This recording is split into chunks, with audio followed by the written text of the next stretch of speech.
किसी बात को लेकर एकदम तुरंत चिढ़कर अगर आपको प्रतिक्रिया देनी होती है तो क्या कहते हैं इंग्लिश में?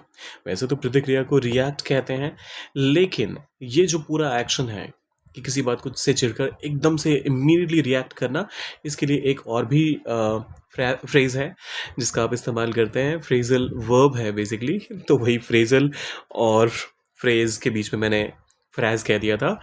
खैर, तुरंत चिढ़कर प्रतिक्रिया देना क्या कहते हैं इस इंग्लिश में, आइए सीखते हैं। चैनल पर नए हैं तो सब्सक्राइब करने के साथ, फॉलो करने के साथ शुरुआत कीजिएगा।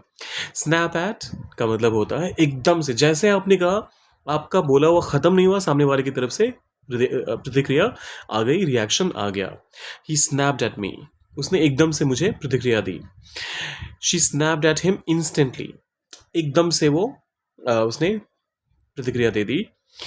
और जिस इंसान के लिए भी होता है उसके पहले आप ऐड करते हैं, सो स्नैप के साथ आप ऐड का इस्तेमाल करते हैं। ये तो खैर फ्रेजिंग में पहले से ही मेंशन किया हुआ है।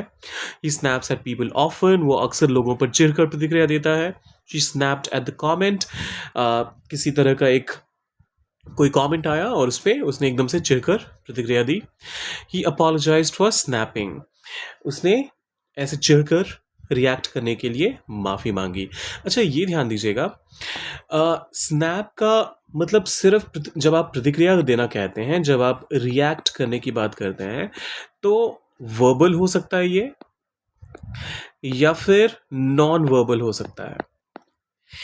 अगर आपने बॉडी लैंग्वेज से प्रतिक्रिया दी तब भी आप स्नैप एट का इस्तेमाल करेंगे।